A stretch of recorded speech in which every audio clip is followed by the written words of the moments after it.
Então, na manhã de hoje, nós temos a grata satisfação de ter conosco o nosso irmão, trabalhador da causa espírita, Luiz Eduardo Camiloto, que vem do Centro Espírita Chico Xavier de Itapema e que nos falará a respeito de um tema muito atual, tolerância. Que Jesus te envolva e te ampare. Bom dia. Nós, como é de hábito, agradecemos aos benfeitores espirituais que nos acompanham, porque nos auxiliam nessa condução em busca da nossa perfeição. Agradecemos também à Casa de Jesus pela oportunidade que nos dá de virmos aqui falarmos sobre a doutrina de Jesus, a doutrina dos Espíritos. E como bem falou a Hélida, tentaremos falar sobre a tolerância, porque ele é um tema muito atual e não queremos de forma alguma, não temos a pretensão de esgotar este assunto. Até porque tivemos uma grata surpresa esta semana, quando do encontro do Papa Francisco, com o imã, que ele é o presidente do Conselho Muçulmano dos Anciãos, e eles, numa declaração em conjunto, assinam um documento falando sobre a importância da fraternidade entre os povos, entre as religiões, sobre a convivência comum e pedindo a toda a humanidade, naquele documento, pela paz mundial. Então, demonstra para nós que aquilo que nos parece que as coisas podem estar perdidas, as coisas não estão perdidas. Porque nos diz Paulo de Tarso, na sua segunda carta aos Coríntios, capítulo 12, versículo 9 e 10.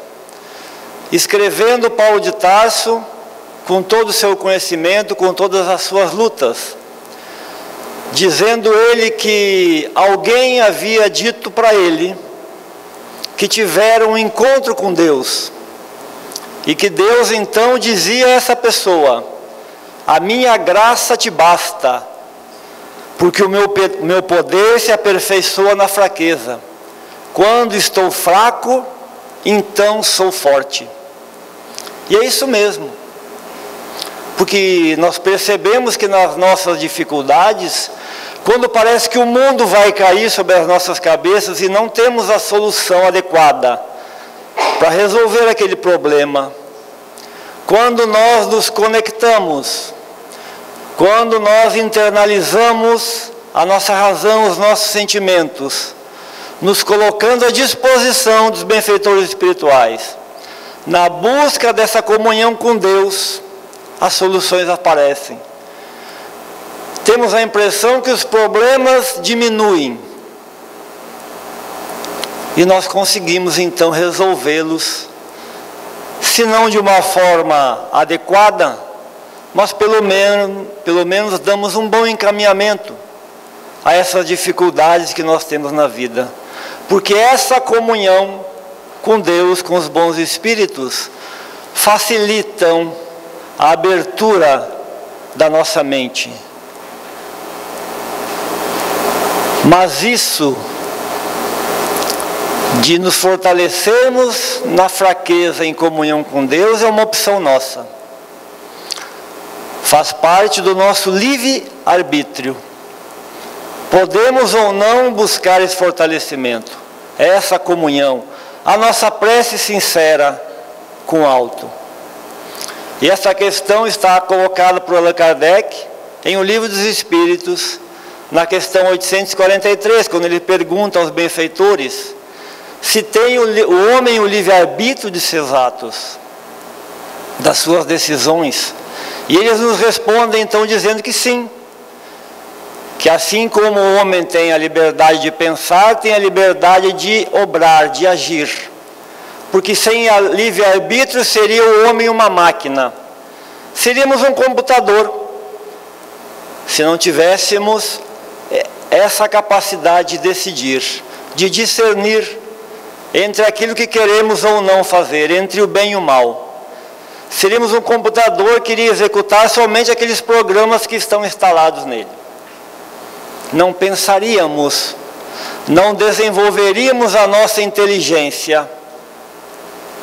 Por isso que é importante o livre-arbítrio.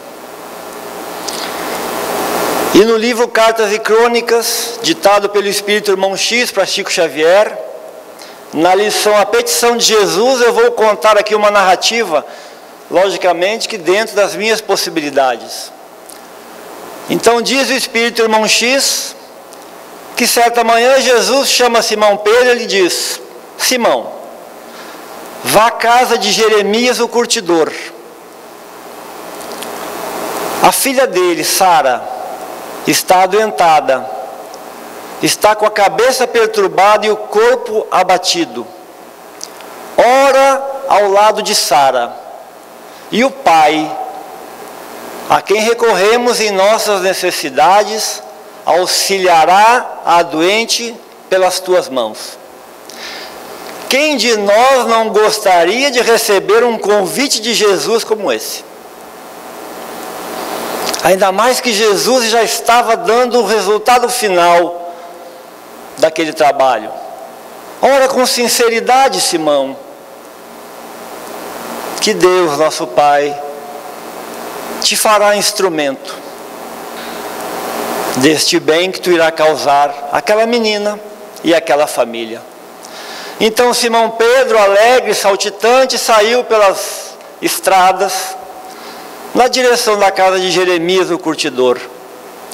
E ao final da tarde, retorna Pedro, demonstrando inquietação no rosto. E ao encontrar Jesus, lhe diz: Mestre, todo esforço foi desnecessário. Como assim, Pedro? E Simão então começa a desfilar o seu rosário de inquietações, de preocupações. Mestre, parece que Jeremias o curtidor ajuntou o dinheiro, mas não se preocupou com as coisas do Espírito. Ao chegar na sua casa, encontrei Jeremias num paiol, sentado aos pés de uma serva jovem e bonita, onde ele bebia vinho em grandes quantidades.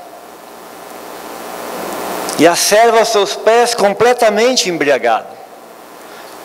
Ao entrar no paiol, Simão perguntou quantos piolhos eu trazia na minha cabeça.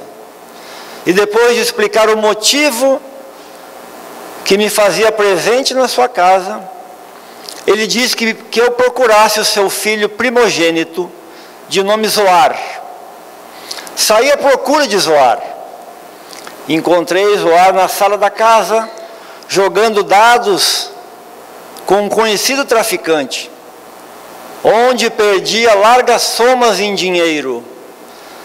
Zoar, furioso, recebeu-me como uma besta fera, dizendo para mim, mestre, que a sorte da irmã não lhe interessava.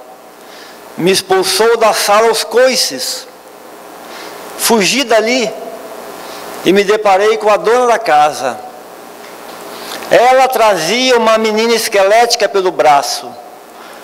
Agredia a menina, dizendo-me que aquela menina havia surrupiado um figo.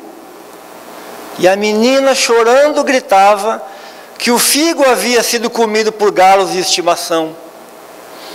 Somente após ensanguentar a menina, a megera me atendeu,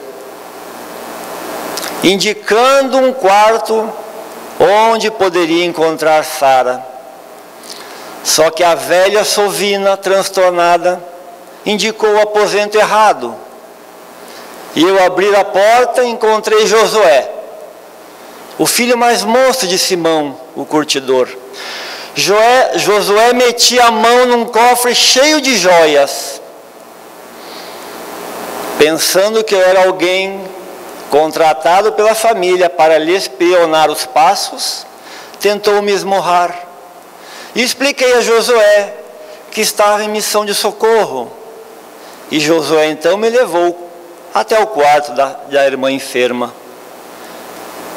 Mestre, não tenho dúvidas que a menina está doente. Mas ao adentrar naquele quarto, A menina, ao me enxergar, começou a proferir palavras obscenas, a fazer gestos indecorosos. Fugi horrorizado daquela casa e retornei pelo mesmo caminho. E Jesus nada respondia. Já se fazia o anoitecer e ele então olhava as estrelas. E Simão então continua: mestre, por acaso não tenho cumprido os teus desejos? Seria justo pronunciar o nome de Deus naquele antro de perdição, de avareza? Jesus, depois de fitar o céu, olha para Simão Pedro e com a sua bondade ele diz: Simão, eu conheço Jeremias, a esposa e a família há muito tempo. Quando eu te incumbi de ir até a casa de Jeremias, eu só te pedi para auxiliar. E é esse o grande pedido que Jesus faz diariamente aos nossos corações, para que possamos nos amar uns aos outros como Ele nos amou, para que sejamos reconhecidos verdadeiramente como seus discípulos. E Simão Pedro então perdeu uma excelente oportunidade em sua vida. É certo que Simão estava num processo de aprendizado, mas perdeu uma grande oportunidade. Não conseguiu compreender as necessidades da enferma, tampouco ao se deparar com aquela família totalmente desequilibrada, não conseguiu entender a situação daqueles espíritos tão diferentes, talvez reunidos naquela família por laços de sangue, não por laços espirituais, deixando Simão Pedro de realizar a verdadeira caridade, aquela caridade que não julga, que não aponta dedos, a verdadeira caridade. E falando de caridade, em o Evangelho segundo o Espiritismo, no capítulo 13º, que a vossa mão esquerda não saiba o que dá a vossa mão direita, o Espírito Irmã Rosália nos diz que tem dois tipos de caridade: a caridade material e a caridade moral. Falando sobre a caridade material, ela nos diz assim: ricos. É lógico que eu estou trazendo pequenos trechos dos comentários do Evangelho segundo o Espiritismo. Ela nos diz: ricos, ajudai com o que tendes de melhor, porque Deus vos retribuirá o bem que houverdes feito.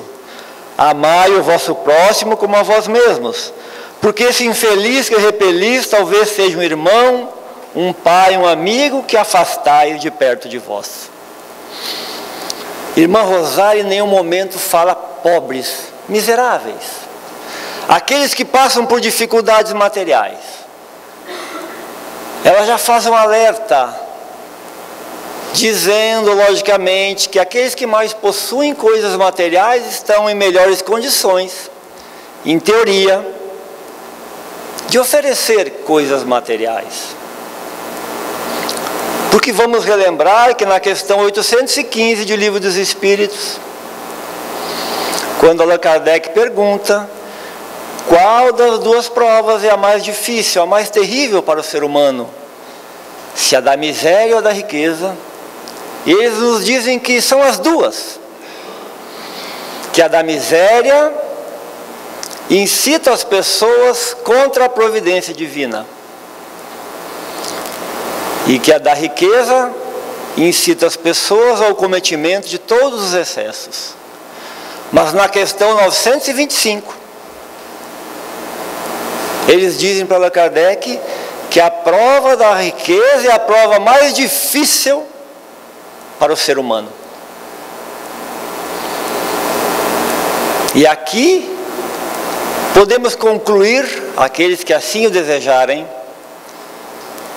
a razão por que a Espírito Irmã Rosália vem chamar a atenção dos ricos. Mas conhecemos pessoas milionárias, conhecemos pessoas com extremas dificuldades financeiras, e elas são boas e são más em razão do seu caráter, em razão da sua personalidade, não em razão da sua falta de bens materiais ou do seu excesso de bens materiais. Porque não é um automóvel que é um criminoso, é a pessoa que está dirigindo o automóvel. Então o uso que nós daremos àquilo que temos é dizer da nossa condição evolutiva. Então caridade material, ela chama a atenção de todos nós, dando ênfase logicamente às pessoas que têm um pouco mais de posses. Mas sobre caridade moral, o Espírito Irmã Rosália então nos diz o seguinte: consiste em vos suportar uns aos outros, e é o que menos fazeis nesse mundo inferior. A própria narrativa da história que envolve Simão Pedro nos demonstra isso, que nós não conseguimos muitas vezes conviver com as diferenças, então nós não nos suportamos. Nós dizemos que eu perdoo, mas quando eu vejo a pessoa ao longe vindo pela mesma calçada que eu passo para a calçada oposta. Eu digo que eu perdoo, mas que eu não quero mais te ver na minha frente. É isso que o Espírito Irmã Rosália está dizendo, que nós não conseguimos conviver, porque queremos ter a supremacia. E ela continua nas suas explicações falando do que é caridade moral. É saber se calar, para deixar falar um mais tolo, saber ser surdo quando uma palavra de zombaria escapa de uma boca habituada a escarnecer. E nós não sabemos, a criatura humana ainda não aprendeu a se calar. Nós queremos vencer no grito, queremos empurrar, como diz o ditado popular, goela abaixo. Eu tenho que dar a palavra final. Ainda não sabemos, não compreendemos, e ela é bem clara nisso. Cale-se para que o tolo possa continuar esbravejando. E quando o tolo parar de esbravejar, num outro momento, procuremos aquele tolo e vamos tentar então negociar aquela situação, entrar num acordo. Porque se ficarmos nas discussões estéreis, não vamos chegar a lugar nenhum. Muito pelo contrário, o que temos visto e acompanhado pela mídia são inúmeras tragédias familiares entre amigos, por coisas, poderíamos dizer, sem conhecimento de causa, coisas muito pequenas, e que se transformam num gigante, se transformam num cavalo de batalha, que muitas vezes chegamos às vias de fato, e matamos alguém, simplesmente porque eu torço para o Inter, e ele torce para o Grêmio, ou ele é do Figueirense, e eu sou do Avaí, por coisas desnecessárias, coisas que não acrescentam nada em nossa vida. Diz o Espírito Irmã Rosália então, que há grande mérito quando eu me calo, quando eu faço de conta que eu não escuto alguém dizendo algo irônico a meu respeito e não revido, que há grande mérito não de humildade, mas de caridade, porque não anotar os erros de outrem é caridade moral. Caridade moral. Deixar que os tolos, os cegos, continuem conduzindo cegos. E se nós tivermos, logicamente, a oportunidade adequada, que possamos dar a nossa contribuição tentando esclarecê-los. Mas sempre com a bondade de Jesus. com a generosidade com que Jesus tratava a todos. E esse comportamento humano, de ainda querermos impor a nossa posição, a nossa condição, a palavra final, é algo que nós trazemos conosco. Não é algo somente desta vida. Na questão 845 de O Livro dos Espíritos, Allan Kardec pergunta: não constitui um obstáculo ao exercício do livre-arbítrio as predisposições instintivas que o homem já traz ao nascer? Tudo que eu já trago das minhas existências anteriores, que nós trazemos, isto não é um obstáculo ao exercício do bem e do mal que eu produzo todos os dias? E eles respondem: sim, é lógico que é um obstáculo. As predisposições instintivas são as do espírito antes de encarnar. Conforme este seja mais ou menos adiantado, elas podem arrastá-lo à prática de atos repreensíveis, no que será secundado pelos espíritos que simpatizam com essas disposições. Mas não há arrastamento irresistível quando se tem a vontade de resistir, porque querer é poder. Então, tudo aquilo que trazemos, todo esse comportamento que cada um de nós tem, são os registros das vidas anteriores, de inúmeras existências, que ainda estamos, que nem Simão Pedro, naquele processo de aprendizagem. Mas mesmo que eu seja uma pessoa de um caráter duvidoso, que eu tenha essa predisposição dentro de mim, eles nos dizem que não há arrastamento irresistível, porque se os espíritos e os encarnados, porque nós escolhemos as companhias que queremos,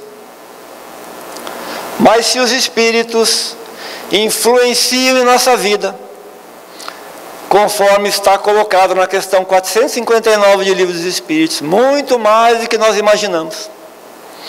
Nós é que escolhemos a companhia espiritual que nós queremos. E eles podem sim tentar nos arrastar pelo caminho do mal.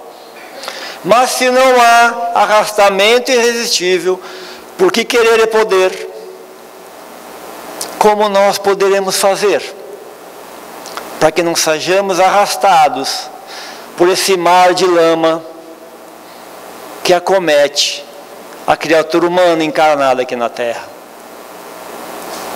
Na questão 909 de Livro dos Espíritos, Allan Kardec pergunta aos benfeitores: poderia o homem, pelos seus esforços, vencer as suas más inclinações?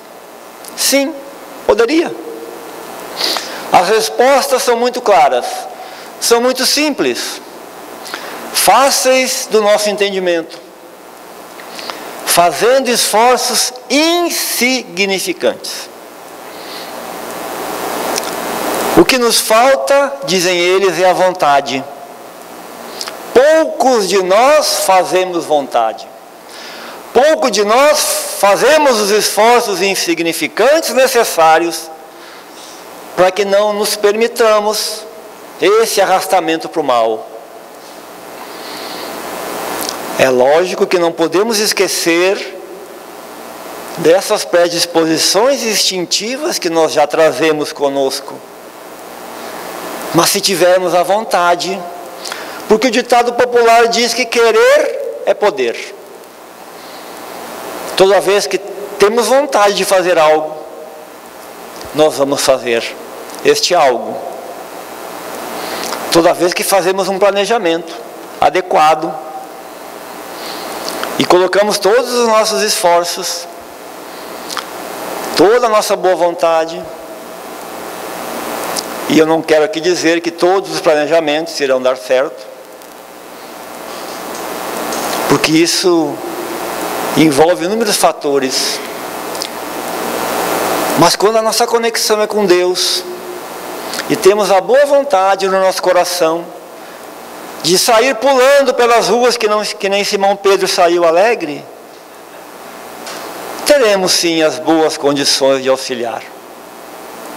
Mas cuidado, temos que ter o cuidado. Não esquecer jamais que trazemos dentro de nós um cordeiro e um lobo, e crescerá mais aquele que alimentarmos melhor.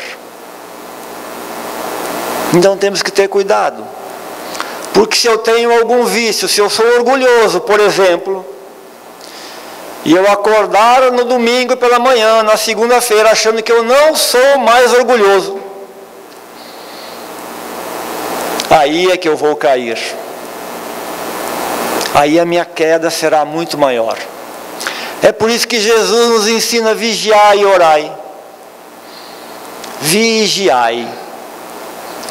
Porque sendo orgulhoso, todo dia, ao acordar, e nas diversas circunstâncias da vida, ao me lembrar que eu sou orgulhoso e que eu tenho que vencer, pela minha vontade, os meus esforços, em teoria, eu estarei em melhores condições de não cometer, não ter um comportamento orgulhoso, mas vigiando, não achando que eu já venci ou que os bons espíritos tiraram com a mão este vício moral de mim.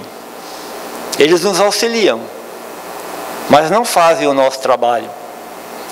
Eles estão presentes aqui, nos acompanhando, prepararam este ambiente. Mas o receber essas energias benfeitoras e salutares é algo íntimo de cada um de nós. Se estivermos em condições, as receberemos totalmente. Mas o nosso assunto é tolerância. E encontramos então, na vasta literatura espírita, diversas obras que falam sobre tolerância. E escolhemos, logicamente, uma delas, que é Jesus e a Atualidade, que é o primeiro livro da série psicológica da benfeitora Joana de Ângeles, psicografia de Divaldo Franco, em que Joana de Ângeles, espírito, nos traz cada capítulo falando de Jesus e honra, Jesus e família, Jesus e tolerância, enfim. Todos os capítulos são capítulos curtos, e nós sugerimos esta obra a todos, aqueles que ainda não leram e que acham Joana de Ângeles muito difícil, uma linguagem muito rebuscada muitas vezes. Este primeiro livro é de uma simplicidade ímpar, é de uma clareza que nós não teremos muita dificuldade, não precisaremos estar com o dicionário na mão, porque os livros de Joana de Ângeles vão se tornando, segundo ela, mais difíceis a linguagem, para que as pessoas possam então procurar no dicionário o significado das palavras, para que as pessoas possam aprofundar o seu conhecimento. Então este primeiro, digamos, é uma leitura muito fácil. Todos eles o são. E ela nos diz então, falando de Jesus e tolerância, tiramos alguns trechos deste capítulo. E ela nos diz assim, que o julgamento das faltas alheias constitui grave cometimento de desumanidade em relação àquele que erra. Quem pratica o erro se encontra em doloroso processo de autoflagelação. Então, toda vez que apontamos o dedo para alguém, estamos nós num processo de desumanidade. Não estamos nos conduzindo conforme os ensinamentos de Jesus. Porque aquele que errou está num processo de autoflagelação. É o tal do remorso, é a consciência culpada. É o deitar a cabeça no travesseiro à noite e ficar dando voltas, com aquele pensamento fixo. Ao julgar as ações que concebe incorretas no próximo, o ser humano realiza um fenômeno de projeção de sua sombra em forma de autojustificação, que não consegue libertá-lo do impositivo das suas próprias mazelas. Então, quando julgamos o outro, projetamos algo que temos dentro de nós no erro alheio, algo que nós não queremos admitir, algo que julgamos que não possuímos. Eu não sou orgulhoso. Eu não sou orgulhoso, eu só não empresto os meus livros para ninguém. Também não sou egoísta. A palavra final sempre é minha. Então, quando eu não empresto meus livros para ninguém, é porque eu sou egoísta. Quando eu tenho que determinar tudo e tudo tem que ser conforme eu quero, aí eu digo que não, eu nego. Mas quando a pessoa age daquela maneira, eu digo, tu está vendo como tu é orgulhosa, já te falei, tu não está percebendo, cuidado que o teu obsessor está muito perto de ti, presta atenção. Mas quando eu recebo esta, entre aspas, crítica, esta boa orientação de alguém que me ama e que quer o meu bem, eu não aceito. Porque eu tenho aquilo dentro de mim, mas eu prefiro ver o erro do outro. Porque para que eu veja o que eu tenho, nós teremos que entrar no processo de autodescobrimento. Naquilo que o Espírito Santo Agostinho nos informa na questão 919 do Livro dos Espíritos. Mas Joana de Ângeles continua. A tolerância se impõe a todos como uma terapia pessoal e fraternal. E aqui vamos nos lembrar que, como temos que ter conosco o auto-amor, o auto-perdão, temos que ter também conosco a autotolerância. É compreender a nossa condição, a nossa pequenez diante do universo, a nossa pequenez diante de outras pessoas que estão à nossa frente em termos de evolução moral e evolução intelectual. Compreender e trabalhar. Trabalhar para conquistar. Conquistar para evoluir cada vez mais. Então temos que ter dentro de nós, sim, essa compreensão, a autotolerância dos nossos erros. Sabedores que somos da nossa condição de espíritos ainda imperfeitos num planeta de expiação e de provas. Quando eu compreendo, diz a benfeitora Joana de Ângeles, a dificuldade daquele que cai, eu estarei em melhores condições de oferecer a mão para reerguê-lo. Quando acusamos os erros alheios, os nossos propósitos escusos são de vingança e de prazer. E essa dói quando a gente lê. Propósitos escusos de vingança e de prazer eu tenho quando eu julgo, quando eu aponto o dedo. Porque o outro sempre merece a misericórdia que esperamos encontrar em circunstâncias equivalentes. Ama o outro como tu ama a ti mesmo.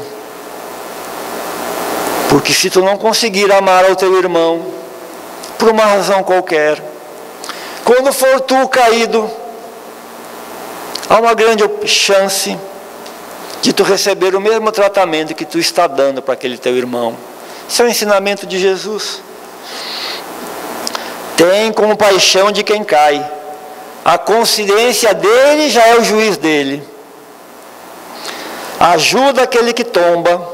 Sua fraqueza já lhe constitui punição. Tolera o infrator, diz a benfeitora Joana de Ângeles.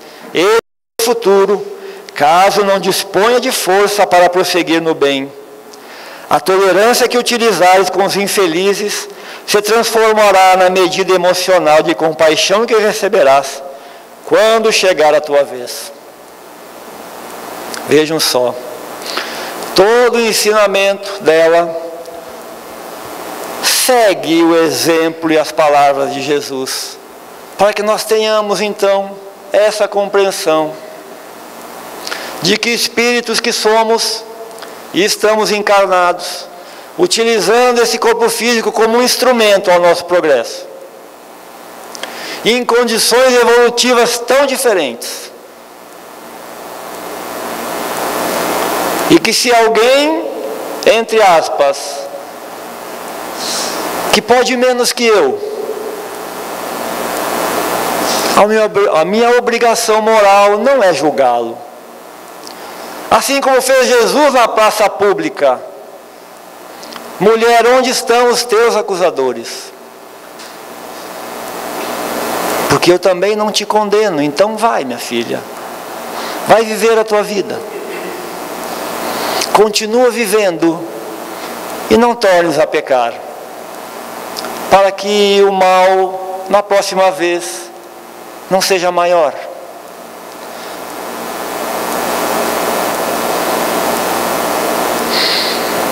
No livro Memórias de um Suicida, ditado pelo Espírito Camilo, a médium Ivone Pereira do Amaral, ela nos conta então, lá na lição Comunhão, no capítulo Comunhão com o Alto. Aqueles que não leram o livro Memórias do Suicida, se tiverem oportunidade, leiam com bastante calma, bastante atenção. Comunhão com o Alto nos conta então que num trabalho mediúnico estava o dirigente do trabalho,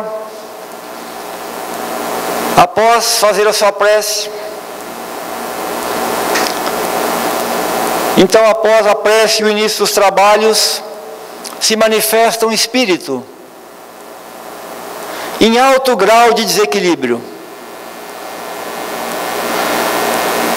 Poderia arriscar, na minha modesta opinião, que da literatura espírita, isso é uma impressão minha, não é da doutrina, é minha, que das histórias que eu já li, talvez essa tenha sido a mais emocionante. E eu vou tentar reproduzir aqui com as minhas palavras. Então aquele espírito se manifesta em gritos de desespero, dizendo a todos que estavam ali na sala que ele havia cometido suicídio, que ele se jogara nas rodas de um trem e que por um tempo indeterminado, que ele não sabia dizer há quanto tempo, ele tentava então recolher os seus restos mortais, seu corpo, e tentava juntar o corpo e ele não conseguia. E ele ficava repetindo aquela história, até que o dirigente do trabalho pediu a todos que se unissem numa prece até Jesus. E eles começaram, e ele começou então a sua prece. E todos os encarnados se irmanaram naquela prece verdadeira ao Mestre. E os trabalhadores espirituais também. E os espíritos que vigiavam aquela casa espírita também se hermanaram nessa comunhão. E aquela prece então vai subindo, aquelas energias vão subindo, e à medida que vão passando pelas colônias espirituais, outros espíritos se hermanam, entram em comunhão com aquela prece. E em poucos minutos ela atinge Jesus. E Jesus então, com seu amor profundo por todos os sofredores, Vinde a mim todos vós, ele disse. Jesus então impregna aquelas energias, das energias mais puras que existem no universo, e as devolve segundo a lei de ação e reação ao planeta Terra. E aquela prece, aquelas energias puras com o amor de Jesus atinge aquele espírito. E ele então consegue ter um alívio no seu coração. E nós ficamos imaginando se um daqueles médiuns presentes, daqueles trabalhadores presentes, naquela sessão mediúnica, não estivesse em sintonia, estivesse pensando qual a razão que teria levado aquele espírito a cometer o suicídio, ou estivesse julgando a atitude daquele nosso irmão, será que essa prece conseguiria atingir Jesus? Ou numa situação hipotética, por favor, se ao chegar a Jesus, nosso irmão, criado por Deus como nós, se Jesus não fosse esse espírito puro, numa situação hipotética, e dissesse, bom, acertou, passa para a minha direita, errou, passa para a minha esquerda. E se chegasse em Jesus e dissesse, não vou fazer nada, errou porque quis, aquele espírito continuaria no seu sofrimento, talvez pela eternidade, talvez não, certamente pela eternidade da sua consciência. É por isso que a tolerância se impõe, diz Joana de Ângeles, como um dever moral para todos nós. Ela se impõe, porque não é uma opção. Hoje podemos optar, mas isso é uma imposição divina, porque os mandamentos que nos ensinou Jesus, ele só fala do amor. Então que nós possamos nesses dias, seguindo o exemplo daquelas duas personalidades, o representante do Islã e o representante dos cristãos, na figura do Papa Francisco, possamos unir os nossos corações aos nossos benfeitores. Não mais julgar, porque a tolerância é aceitar aquilo que eu não quero, aquilo que eu não posso mudar. Então que nós possamos traduzir os ensinamentos de Jesus numa prática diária, num comportamento que nos conduza sempre na direção de Deus e na busca incessante, porque ela é incessante, do nosso aperfeiçoamento moral. Nós agradecemos pela paciência, pela atenção e rogamos que a paz de Jesus esteja presente no coração generoso de todos. Muito obrigado.